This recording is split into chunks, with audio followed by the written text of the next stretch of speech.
नमस्कार दोस्तों, स्वागत है आपका आज के मुख्य समाचार में, जिसमें सबसे पहली और बड़ी खबर में आपको बताएंगे कि गुजरात चुनाव के सर्वे में मुसलमानों ने दिखाई भाजपा से नाराजगी। दूसरी बड़ी खबर में जिक्र होगा कि अध्यक्षीय चुनाव के बीच कर्नाटक पहुंची सोनिया गांधी, बेटे के साथ सड़कों पर उतरने की तैयारी। तीसरी बड़ी खबर में आपको बताएंगे कि किसानों का 26 नवंबर को देशव्यापी प्रदर्शन, राकेश टिकैत बोले केंद्रीय मंत्री की बर्खास्त कराकर ही रहेंगे। और इसी के साथ चौथी बड़ी खबर में जिक्र होगा मुंबई में निकली नफरत छोड़ो भारत जोड़ो यात्रा, शिवसेना एनसीपी समेत कई दलों का मिला इसमें समर्थन। और पांचवी बड़ी खबर में जिक्र होगा कि राहुल गांधी नहीं, अब तो आरएसएस ने भी जता दी है बेरोजगारी पर चिंता, घोषणा से केवल नहीं बनेगी बात। दोस्तों, हर एक खबर की गहराई में आपको ले जाएंगे, लेकिन उससे पहले अगर आपको भी ऐसा लगता है कि गुजरात के चुनाव में होने वाला है बड़ा बदलाव, तो वीडियो को कीजिए लाइक और लाल बटन को दबा के चैनल को सब्सक्राइब करके घंटी बजाकर कमेंट में लिखिए जय हिंद। रुक करते हैं सबसे पहली और बड़ी खबर की तरफ। गुजरात चुनाव के बड़े सर्वे में मुसलमानों ने भाजपा से जताई नाराजगी। जी हाँ दोस्तों, यहाँ पर बड़ी खबर आ रही है। एक बड़े सर्वे में ये खुलासा हुआ है कि 95% मुसलमान आम आदमी पार्टी और कांग्रेस को वोट करने जा रहे हैं और भाजपा को मुसलमानों का बहुत कम वोट मिलने जा रहा है। तो दोस्तों, क्या कारण है कि मुसलमानों का वोट भाजपा को नहीं मिलता है और गुजरात में नहीं मिलने वाला है, आप कमेंट में हमें जरूर बताइए। रुक करते हैं अगली बड़ी खबर की तरफ। अध्यक्ष चुनाव के बीच कर्नाटक पहुंची सोनिया गांधी, बेटे के साथ सड़कों पर उतरने की है तैयारी। जी हाँ दोस्तों, कांग्रेस अध्यक्ष पद के लिए होने वाले चुनाव से पहले पार्टी की अंतरिम अध्यक्ष सोनिया गांधी सोमवार को कर्नाटक पहुंची। सोनिया सोमवार को कर्नाटक के मैसूर पहुंच गई और वो आगामी 6 अक्टूबर को भारत जोड़ो यात्रा में शामिल होकर अपने बेटे राहुल गांधी के साथ सड़कों पर उतरने की तैयारी में है। सोनिया गांधी के अलावा कांग्रेस महासचिव प्रियंका गांधी के भी मैसूर पहुंचने की उम्मीद है और प्रियंका गांधी अब शुक्रवार को यात्रा में शामिल होंगी, जब ये यात्रा नागमंगला मांड्या जिले से होकर गुजरेगी। पार्टी महासचिव जयराम रमेश ने नई दिल्ली में संवाददाताओं को बताया कि सोनिया गांधी बृहस्पतिवार को यात्रा में शामिल होंगी। उन्होंने कहा कि दशहरे के कारण 4 और 5 अक्टूबर को यात्रा को विश्राम दिया जाएगा और फिर 6 अक्टूबर की सुबह यात्रा प्रारंभ होगी। रुक करते हैं अगली बड़ी खबर की तरफ। किसानों का 26 नवंबर को देशव्यापी प्रदर्शन, राकेश टिकैत बोले केंद्रीय मंत्री को बर्खास्त कराकर रहेंगे। जी हाँ दोस्तों, भारतीय किसान यूनियन के राष्ट्रीय प्रवक्ता राकेश टिकैत ने लखीमपुर खीरी कांड की पहली बरसी पर कहा कि ना किसान लखीमपुर खीरी कांड को भूले हैं और ना ही वो सरकार को भूलने देंगे और उन्हें केंद्रीय मंत्री अजय मिश्रा टेनी की बर्खास्तगी के अलावा कुछ मंजूर नहीं। उन्होंने कहा कि 26 नवंबर को देश भर में प्रदर्शन होगा और इस प्रदर्शन में भी लखीमपुर खीरी कांड का मामला उठेगा। लखीमपुर खीरी कांड में पहली बरसी पर सोमवार को तिकोनिया क्षेत्र के कौड़ियाला घाट गुरुद्वारा में आयोजित धार्मिक कार्यक्रमों में भाग लेने पहुंचे राकेश टिकैत ने कहा कि 26 नवंबर को सभी राज्यों की राजधानियों में संयुक्त किसान मोर्चा का प्रदर्शन होगा और इस आंदोलन प्रदर्शन में भी तिकोनिया हिंसा का मामला उठेगा। रुक करते हैं अगली बड़ी खबर की तरफ। मुंबई में निकली नफरत छोड़ो भारत जोड़ो यात्रा, शिवसेना समेत एनसीपी और कई दलों ने दिया समर्थन। जी हाँ दोस्तों, कांग्रेस सांसद राहुल गांधी द्वारा शुरू किए गए भारत जोड़ो यात्रा की तर्ज पर मुंबई कांग्रेस की तरफ से गांधी जयंती के अवसर पर नफरत छोड़ो भारत जोड़ो यात्रा की शुरुआत की गई है। मुंबई के अगस्त क्रांति मैदान से इस यात्रा की शुरुआत की गई है। मंत्रालय के सामने बने महात्मा गांधी की प्रतिमा पर पहुंचकर यात्रा को खत्म किया गया। मुंबई कांग्रेस की तरफ से आयोजित इस यात्रा में बीजेपी, आम आदमी पार्टी, एआईएमआईएम के नेताओं को छोड़कर Samajwadi party, NCP, CPI, Uddhav गुट से शिवसेना सांसद अरविंद सावंत के साथ साथ महात्मा गांधी के परपोते तुषार गांधी भी शामिल रहे। पूरी यात्रा के दौरान गौर करने वाली बात यह रही कि मुंबई कांग्रेस एक तरफ विपक्षी एकता का नारा देती रही, लेकिन यात्रा में महाविकास अघाड़ी सरकार के समय घटक दल के रूप में शामिल राष्ट्रवादी कांग्रेस पार्टी के बड़े नेता इसमें नजर नहीं आए। रुक करते हैं अगली बड़ी खबर की तरफ। राहुल गांधी नहीं, अब तो आरएसएस ने भी जता दी है बेरोजगारी पर अपनी चिंता, केवल घोषणाओं से नहीं बनेगी बात। जी हाँ दोस्तों, रोजगार के मुद्दे पर विपक्षी दलों की ओर से केंद्र सरकार पर निशाना साधा जा रहा है। कांग्रेस के पूर्व अध्यक्ष राहुल गांधी इस मुद्दे पर प्रधानमंत्री नरेंद्र मोदी की आलोचना करने से नहीं चूकते और सरकार की ओर से भी पिछले दिनों संसद में जो बेरोजगारी के आंकड़े पेश किए गए हैं, इसके बाद कई सवाल खड़े हुए हैं। वहीं इस मुद्दे पर अब राष्ट्रीय स्वयंसेवक संघ की ओर से भी चिंता जताई गई है। आरएसएस के सरकार्यवाहक दत्तात्रेय हाउसबोले ने एक दिन पहले ही देश में बेरोजगारी और आय में बढ़ती असमानता पर चिंता व्यक्त करते हुए कहा कि गरीब देशों के सामने एक राक्षस जैसी चुनौती के रूप में सामने आ रही है और संघ की ओर से जो चिंता प्रकट की गई है उससे विपक्ष के सवालों को और अधिक बल मिलेगा। ऐसे में सरकार के लिए घोषणा से कहीं अधिक प्रयास इस दिशा में करना होगा और हाल ही में केंद्र सरकार की ओर से 1.5 साल में 10 लाख लोगों की भर्ती करने का निर्देश दिया गया है।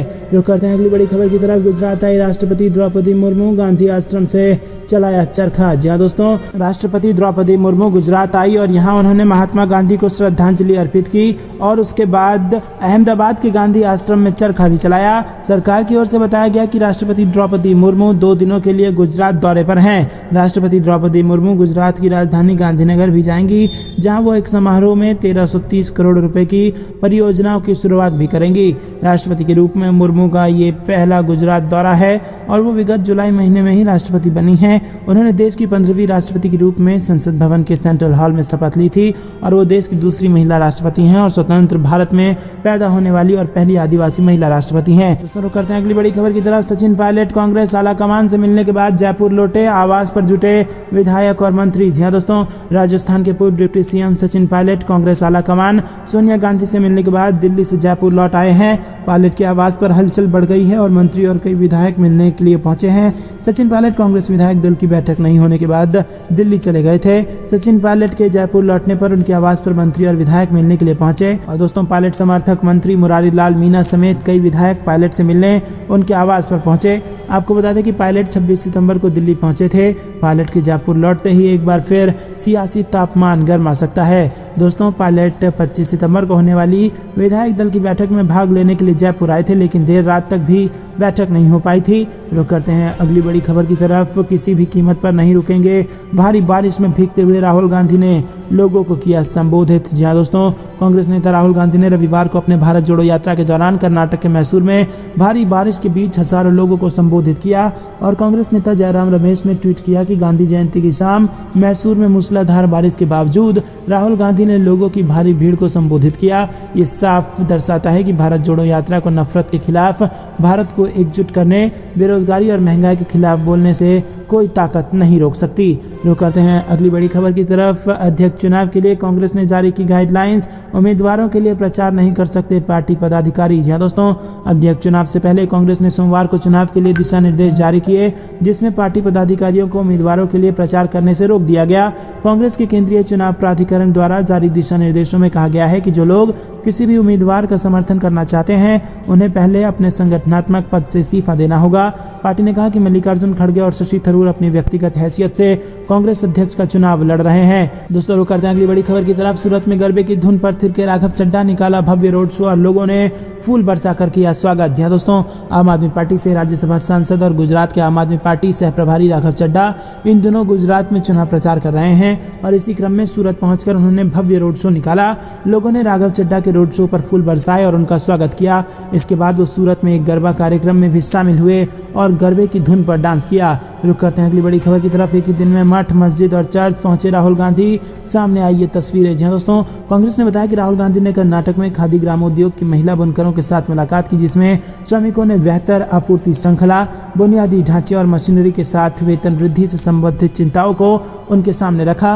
रुक करते हैं अगली बड़ी खबर की तरफ। मान के साथ तस्वीर सोशल मीडिया पर साझा करने को लेकर भाजपा के पूर्व प्रवक्ता निलंबित, गुजरात से बड़ी खबर। जी हाँ दोस्तों, आपको बता दें भारतीय जनता पार्टी ने पार्टी विरोधी गतिविधि को लेकर अपने पूर्व प्रवक्ता किशन सिंह सोलंकी को निलंबित कर दिया है। पंजाब के मुख्यमंत्री और आम आदमी पार्टी नेता भगवंत मान के साथ ली गई सेल्फी सोशल मीडिया पर वायरल होने के बाद सोलंकी के खिलाफ ये कार्रवाई की गई।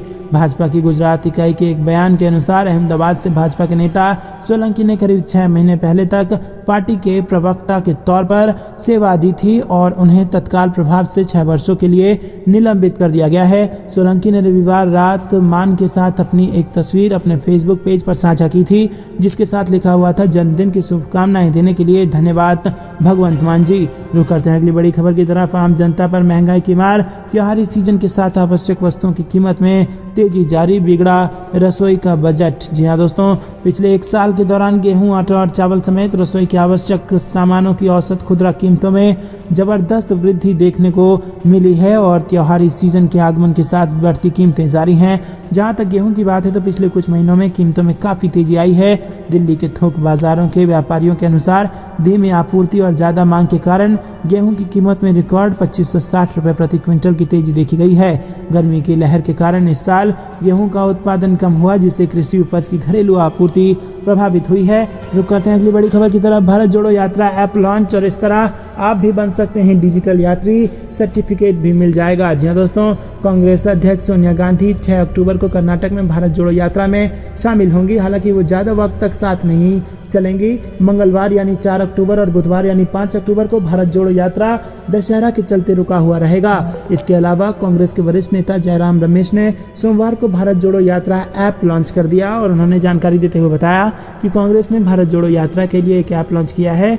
इसमें यात्रा की लाइव लोकेशन देख सकते हैं, साथ ही इसको डाउनलोड कर अपना नंबर डाल यात्रा से जुड़ी सभी जानकारी भी प्राप्त कर सकेंगे और इस ऐप के जरिए आम नागरिक डिजिटल भारत जोड़ो यात्री भी बन सकेंगे, जिसका सर्टिफिकेट भी मिलेगा। रुक करते हैं अगली बड़ी खबर की तरफ। नीतीश बने अर्जुन और सारथी बने तेजस्वी, आरजेडी कार्यालय पर लगा पोस्टर। 2024 में दिल्ली पर चढ़ाई बाज। जी हाँ दोस्तों, पटना में स्थित आरजेडी कार्यालय पर त्योहारों की शुभकामनाओं का एक पोस्टर लगाया गया है और पोस्टर में तेजस्वी यादव, कृष्ण और नीतीश कुमार अर्जुन बने हुए हैं। पोस्टर में लिखा है कि 2024 में दिल्ली पर चढ़ाई बा। रुक करते हैं अगली बड़ी खबर की तरफ। बिहार में विधानसभा उपचुनाव का ऐलान। मोकामा और गोपालगंज में 3 नवंबर को वोटिंग, 6 को रिजल्ट। जी हाँ दोस्तों, बिहार की सियासत से जुड़ी बड़ी खबर। राज्य के 2 विधानसभा क्षेत्रों के लिए उपचुनावों की घोषणा निर्वाचन आयोग ने कर दी है। मोकामा और गोपालगंज सीट पर 3 नवंबर को चुनाव होंगे। 6 नवंबर को मतगणना होगी और दोनों सीटों का परिणाम मतगणना के बाद जारी कर दिया जाएगा और इसके लिए 7 अक्टूबर से 14 अक्टूबर तक नामांकन पत्र दाखिल किया जाएगा। 17 अक्टूबर को नामांकन पत्र की वापसी हो सकती है। रुक करते हैं अगली बड़ी खबर की तरफ। केजरीवाल ले आए आईबी रिपोर्ट, बोले गुजरात में हारेगी भाजपा। कांग्रेस ने भी पूछ लिया बड़ा सवाल। जी हाँ दोस्तों, दिल्ली के मुख्यमंत्री अरविंद केजरीवाल ने दावा किया है कि गुजरात में आम आदमी पार्टी की सरकार बनने वाली है। उन्होंने रविवार को यह कहकर विवाद खड़ा कर दिया कि इंटेलिजेंस ब्यूरो की रिपोर्ट में यह पता चला है कि अगर आज चुनाव होते हैं तो राज्य में आम आदमी पार्टी की सरकार बनेगी। कांग्रेस ने आप संयोजक के इस दावे को सिरे से खारिज किया है। दोस्तों रुक करते हैं अगली रैली में कोई नहीं आ रहा। कांग्रेस नेता अखिलेश सिंह बोले गुजरात से लेकर कर्नाटक तक बीजेपी में अनुशासनहीनता। जी दोस्तों, कांग्रेस अध्यक्ष पद के लिए नामांकन हो चुका है, लेकिन राजस्थान में गहलोत मुख्यमंत्री की कुर्सी के संकट अभी भी टला नहीं है। और दोस्तों, इस बीच बीजेपी भी कांग्रेस में चल रहे बवाल को लेकर टिप्पणी कर रही है। इस पर हो रही एक टीवी डिबेट में कांग्रेस और बीजेपी नेताओं के बीच खूब बहस हुई। कांग्रेस प्रवक्ता अखिलेश प्रताप सिंह ने कहा कि गुजरात से लेकर कर्नाटक तक बीजेपी में कितना अनुशासन है ये सबको पता है। उन्होंने तंज कसते हुए कहा कि पीएम मोदी की रैली में भी कोई नहीं आ रहा। गुजरात की पीएम मोदी की रैली फ्लॉप हो रही है और कर्नाटक की जो अगले साल चुनाव होने वाले हैं वहां पर भी रैली फ्लॉप होगी। तो दोस्तों, क्या आपको भी ऐसा लगता है कि भाजपा के यहाँ भी अंदरूनी कलह चल रही है? कमेंट में बताइए। रुक करते हैं अगली बड़ी खबर की तरफ। गुजरात में जल्द हो सकता है विधानसभा चुनाव की तारीखों का ऐलान। प्रचार ने पकड़ लिया है पूरी तरीके से जोर। जी हाँ दोस्तों, गुजरात में विधानसभा चुनाव की तिथि की घोषणा से पहले प्रचार तेज हो गया है और प्रधानमंत्री नरेंद्र मोदी, दिल्ली के मुख्यमंत्री अरविंद केजरीवाल और कांग्रेस के पूर्व अध्यक्ष राहुल गांधी जैसे प्रमुख नेता राज्य का दौरा कर रहे हैं। शीर्ष राष्ट्रीय नेताओं के लगातार दौरे के मद्देनजर गुजरात के शहरों और गांवों की सड़कें राजनीतिक दलों के विज्ञापन बैनर से पट गई हैं और गुजरात में सत्तारूढ़ भाजपा के लिए ये चुनाव महत्वपूर्ण है और इसका उद्देश्य मोदी के गृह राज्य में सत्ता बरकरार रखना है, जबकि कांग्रेस 27 साल तक सत्ता से बाहर रहने के बाद महत्वपूर्ण राज्य में जीत की उम्मीद कर रही है। रुक करते हैं अगली बड़ी खबर की तरफ। गुजरात की जनता चाहती है बदलाव। 2022 होगी बीजेपी की आखिरी दिवाली, राघव चड्ढा ने दिया यह बयान। जी हाँ दोस्तों, गुजरात विधानसभा चुनाव को लेकर आम आदमी पार्टी गुजरात के सह प्रभारी और राज्यसभा सांसद राघव चड्ढा गुजरात के 2 दिन के दौरे पर हैं और रविवार को गांधी जयंती के मौके पर नवसारी जिले के दांडी पहुंचे राघव चड्ढा ने कहा कि आज पवित्र धरा दांडी, जहां से बापू ने नमक सत्याग्रह की शुरुआत की थी, वहां बापू का आशीर्वाद लिया और उनके पद चिन्हों पर चलते हुए गुजरात की जनता को 27 साल की अहंकारी भाजपा सरकार से मुक्ति दिलाने के लिए दांडी की पवित्र माटी को हाथ में लेकर गुजरात परिवर्तन सत्याग्रह की शुरुआत की। तो दोस्तों, क्या वाकई में 27 साल बाद बदल जाएगी गुजरात में सरकार? कमेंट में बताइए। रुक करते हैं अगली बड़ी खबर की तरफ। राहुल गांधी की भारत जोड़ो यात्रा में दिख रही है महिलाओं की जबरदस्त एकजुटता। 150 दिन के लिए महिलाओं ने छोड़ दिया अपना घर। जी हाँ दोस्तों, कांग्रेस नेता राहुल गांधी के साथ उनकी भारत जोड़ो यात्रा में 122 यात्रियों में से 1/3 से अधिक महिलाएं हैं। शारीरिक, भावनात्मक और मानसिक रूप से 35 से 70 किलोमीटर की दूरी तय करने के लिए प्रतिबद्ध महिलाओं ने एक बड़े मिशन के लिए अपने परिवार को 150 दिनों के लिए पीछे छोड़ दिया है। इन 35 महिलाएं जो पूरे 12 राज्यों में पहुंचेंगी, उनका कहना है कि वो न केवल यादें बना रही हैं बल्कि रास्ते में नए दोस्त मिल गए और इस दौरान अविस्मरणीय अनुभव है वो घर साथ लेकर जाएंगे। दोस्तों रुक करते हैं अगली बड़ी खबर की तरफ। गुजरात में भीड़ के बीच सीएम केजरीवाल पर बोतल से हमला, पूरी घटना वीडियो में कैद। जी हाँ दोस्तों, गुजरात के राजकोट में एक गरबा कार्यक्रम में शामिल होने पहुंचे अरविंद केजरीवाल के ऊपर बोतल फेंकी गई। इस घटना की वीडियो अब हर जगह वायरल हो रही है।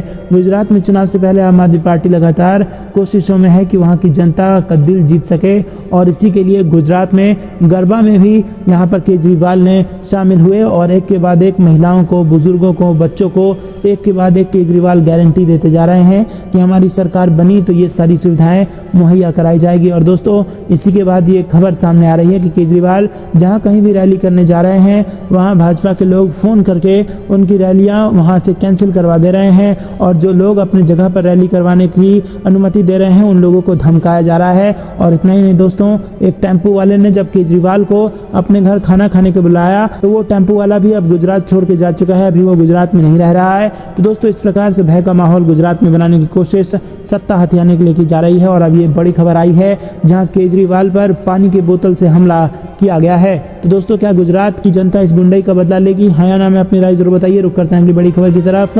अब कोई जीते इस कैंप नहीं, सभी मिलकर काम करना और बीजेपी आरएसएस के खिलाफ लड़ना चाहते हैं, ये बड़ा बयान दिया है खड़से ने। जी हाँ दोस्तों, कांग्रेस अध्यक्ष का उम्मीदवार बनने के बाद मल्लिकार्जुन खड़गे ने जी हाँ दोस्तों कांग्रेस अध्यक्ष का उम्मीदवार बनने के बाद मल्लिकार्जुन खड़गे ने रविवार को कहा कि अब कोई जीत तेईस शिविर नहीं है, सभी नेता एकजुट रहने और भाजपा आरएसएस के खिलाफ लड़ने के लिए मिलकर काम करना चाहते हैं और यही कारण है कि वो मेरा समर्थन कर रहे हैं। रुक करते हैं अगली बड़ी खबर की तरफ। पीएफआई पर बैन से कर्नाटक में बढ़ी भाजपा की मुश्किलें, एसडीपीआई को मिल गया ये मौका। जहां दोस्तों केंद्र सरकार पॉपुलर फ्रंट ऑफ इंडिया पर 5 साल के लिए बैन लगा चुकी है। सरकार द्वारा किए जाने वाले इस एक्शन के बाद कर्नाटक भाजपा में दरार आ गई है। जानकारी के अनुसार कर्नाटक में भाजपा के भीतर नेताओं का एक समूह पीएफआई पर प्रतिबंध की चुनावी मुद्दा बनाकर आगामी विधानसभा चुनावों में फायदा उठाने की पार्टी की रणनीति पर सवाल उठा रहा है। भाजपा के एक वरिष्ठ नेता और विधायक ने कहा कि पार्टी के भीतर एक चिंता है कि पार्टी द्वारा उठाए गए मुद्दों का प्रभाव कर्नाटक में ही काफी जगहों पर अपर्याप्त है और वहीं दूसरी ओर पीएफआई पर बैन लगना कर्नाटक में एसडीपीआई के लिए बड़ा मौका लेकर आया है। रुक करते हैं अगली बड़ी खबर की तरफ। राहुल गांधी का बयान, बोले गांधी जयंती पर प्रण लेते हैं, जैसे बापू ने अन्याय के खिलाफ देश को एकजुट किया था वैसे ही हम भी भारत जोड़ेंगे। जी दोस्तों राष्ट्रपिता महात्मा गांधी की जयंती के मौके पर राहुल गांधी ने बापू को याद किया और ट्वीट कर कहा कि बापू ने हमें सत्य और अहिंसा के पथ पर चलना सिखाया और प्रेम, करुणा, सद्भाव और मानवता का अर्थ समझाया। गांधी जयंती पर हम प्रण लेते हैं कि जिस तरह उन्होंने देश को अन्याय के खिलाफ एकजुट किया था वैसे ही अब हम भी अपना भारत जोड़ेंगे। कांग्रेस की भारत जोड़ो यात्रा जारी है और राहुल गांधी इस पद यात्रा के हिस्सा हैं और ये पद यात्रा कर्नाटक से होकर गुजर रही है। रुक करते हैं अगली बड़ी खबर की तरफ।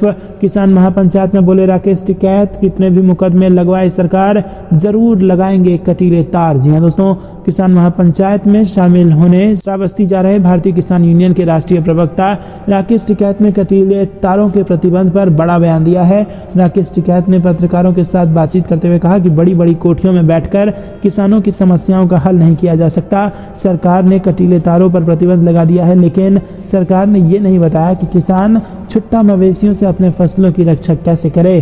किसान अब या तो फसलों की सुरक्षा कर ले या मुकदमे लिखवा ले, तो मुकदमा लिखवाना ही ठीक है। खेतों में कटीले तार तो लगेंगे ही लगेंगे, फिर चाहे सरकार किसानों पर जितना मर्जी मुकदमा लिखवा ले। रुक करते हैं अगली बड़ी खबर की तरफ। नितिन गडकरी के बयान से भाजपा में हड़कंप, बोले हमारा देश धनवान तो है पर जनता गरीब है और देश में भूखमरी है, गरीबी है, महंगाई है, बेरोजगारी है और बड़ी समस्या है। जहाँ दोस्तों बेरोजगारी जिसको मानने से भाजपा लगातार इनकार करते आई है, महंगाई जिसको मानने से भाजपा लगातार इनकार करते आई है और अब भाजपा के अपने ही मंत्री नितिन गडकरी ने ये बड़ा बयान देके भाजपा के भीतर हड़कंप मचा दिया है। जहाँ दोस्तों केंद्रीय सड़क परिवहन एवं राजमार्ग मंत्री नितिन गडकरी भाजपा के स्पष्टवादी नेताओं में से एक है और नितिन गडकरी ने कहा कि हमारा देश धनवान तो है पर पैसा जो है वो कम लोगों के ही जेब में है, अंबानी अडानी के जेब में है और आज भी भारत की जनता भूखमरी, गरीबी, महंगाई, बेरोजगारी से ग्रस्त है। मोदी सरकार महंगाई, गरीबी, बेरोजगारी की तरह रुपए के अवमूल्यन को हल्के में ना ले। रुक करते हैं अगली बड़ी खबर की तरफ। पप्पू यादव ने सुधाकर सिंह को लेकर तेजस्वी से की अपील, कहा सरकार अस्थिर करने में लगे हैं कृषि मंत्री। जी हाँ दोस्तों, बिहार के कृषि मंत्री सुधाकर सिंह द्वारा इस्तीफे की पेशकश किए जाने के बाद से राज्य के सियासी गलियारे में बयानबाजी का दौर शुरू हो गया है और इसी में अब जन अधिकार पार्टी के राष्ट्रीय अध्यक्ष पप्पू यादव ने प्रतिक्रिया देते हुए सुधाकर सिंह को गुटसेवादी बताया। पप्पू यादव ने रविवार को गर्म तेवर में कहा कि मंत्री बनने के बाद से ही वो भाजपा के इशारे पर बिहार की सरकार को अस्थिर करने में लगे थे। पप्पू यादव ने कहा कि ऐसे लोगों से ही घिरे होने के कारण आरजेडी सुप्रीमो लालू यादव प्रधानमंत्री नहीं बन पाए। वहीं दोस्तों, उन्होंने मुख्यमंत्री नीतीश कुमार को ईमानदार बताया और कहा कि सुधाकर सिंह खुद चावल घोटाले में जेल जा चुके हैं और वो नैतिकता की बात करते हैं। उन्होंने कहा कि नीतीश कुमार ने बिहार के विकास का जो सपना देखा है उसे वो पूरा कर रहे हैं। रुक करते हैं अगली बड़ी खबर की तरफ। मुलायम सिंह यादव की सेहत फिर बिगड़ी, आईसीयू में किए गए शिफ्ट, अखिलेश यादव मेदांता पहुंचे। जी हाँ दोस्तों, पूर्व मुख्यमंत्री और समाजवादी पार्टी के संरक्षक मुलायम सिंह यादव की एक बार फिर से सेहत बिगड़ गई है। मुलायम सिंह यादव कई दिनों से गुरुग्राम के मेदांता अस्पताल में भर्ती चल रहे हैं और रविवार को अचानक सेहत बिगड़ने पर उन्हें आईसीयू में शिफ्ट कर दिया गया है। डॉक्टर नरेश त्रेहान और डॉक्टर सुशीला कटारिया लगातार उनकी सेहत पर नजर रखे हुए हैं। 82 वर्षीय मुलायम सिंह यादव का पिछले कई सालों से स्वास्थ्य ठीक नहीं चल रहा है और उन्हें यूरिन इन्फेक्शन की दिक्कत है। रुक करते हैं अगली बड़ी खबर की तरफ। सीएम ने बीजेपी को लोकतंत्र का हत्यारा बताया, बोले ये हर समय सरकार गिराने की कोशिश में लगे हैं। जी हाँ दोस्तों, मुख्यमंत्री अशोक गहलोत ने सचिन पायलट की बगावत को फिर दोहराया और गहलोत ने कहा कि बीजेपी की तो हर वक्त यही कोशिश है कि कैसे सरकार गिराएं। उन्होंने भाजपा नेताओं को लोकतंत्र के हत्यारा बताया और सीएम गहलोत ने पायलट गुट की बीजेपी से मिली भगत का आरोप फिर से दोहराया। रुक करते हैं अगली बड़ी खबर की तरफ। बिहार में बढ़े रोजगार के अवसर, बेरोजगारी दर में आई गिरावट, सुधार के आसार भी। जी हाँ दोस्तों, यहाँ पर अगस्त की तुलना में राज्य में रोजगार के अवसर बढ़े हैं। Centre for monitoring Indian economy की रिपोर्ट के मुताबिक सितंबर में बेरोजगारी दर 11.4% रही और ये अगस्त की तुलना में 1% से कम है। निर्माण क्षेत्र में तेजी आने की संभावना के कारण अगले कुछ महीनों में राज्य में रोजगार में बढ़ोतरी के आसार हैं और राहत की बात यह है कि बेरोजगारी दर में गिरावट राष्ट्रीय स्तर पर शहरी और ग्रामीण क्षेत्रों में भी दर्ज की गई है। अगस्त में शहरी बेरोजगारी दर 9.57% और ग्रामीण क्षेत्रों में 7.68% दर्ज की गई थी। रुक करते हैं अगली बड़ी खबर की तरफ। 27 साल पुरानी अहंकारी बीजेपी सरकार को हटाना है लक्ष्य, आम आदमी पार्टी की गुजरात में परिवर्तन सत्याग्रह पर बोले राघव चड्ढा। जी हाँ दोस्तों, आम आदमी पार्टी के नेता राघव चड्ढा ने गांधी जयंती के अवसर पर दांडी से गुजरात परिवर्तन सत्याग्रह की शुरुआत की और उन्होंने बीजेपी की तुलना अंग्रेजों से करते हुए भाजपा पर यह बड़ा हमला बोला है। रुक करते हैं अगली बड़ी खबर की तरफ। गुजरात के भ्रष्टाचारियों ने स्विस बैंक में छिपाया ब्लैक मनी, लेके आएंगे वापस, केजरीवाल ने दोहराया अपना बयान। जी हाँ दोस्तों, दिल्ली के मुख्यमंत्री केजरीवाल ने शनिवार को आरोप लगाया कि गुजरात में भाजपा शासन के दौरान भ्रष्टाचार में लिप्त लोगों ने अपना पैसा स्विस बैंक में रखा हुआ है, जिसे आम आदमी पार्टी सत्ता में आने पर वापस लाएगी। उन्होंने पूरे राज्य में दिल्ली की तर्ज पर 20,000 मोहल्ला क्लिनिक, राज्य के प्रत्येक गांव में सरकारी विद्यालय के निर्माण का भी वादा किया। इसके अलावा आम आदमी पार्टी के राष्ट्रीय संयोजक ने सभी के लिए मुफ्त और असीमित स्वास्थ्य सेवाओं का भी आश्वासन दिया। रुक करते हैं अगली बड़ी खबर की तरफ। कांग्रेस ने लगाई 563 गांधी चौपालें, महंगाई और बेरोजगारों पर हुई बात। जी हाँ दोस्तों, यहाँ पर गांधी जयंती के अवसर पर 2 अक्टूबर को भोपाल के भीलखेड़ा बमौरी गांव से कांग्रेस का गांधी चौपाल कार्यक्रम शुरू हुआ है। चौपाल की शुरुआत महात्मा गांधी एवं लाल बहादुर शास्त्री के चित्रों पर माल्यार्पण कर की गई और इसके बाद देश की एकता और समरसता के भजन गाए गए। वैष्णव जन तो तेने कहिए जे पीर पर आई जाने रे, ईश्वर अल्लाह तेरो नाम सबको सन्मति दे भगवान के बाद हनुमान चालीसा के साथ कार्यक्रम समाप्त।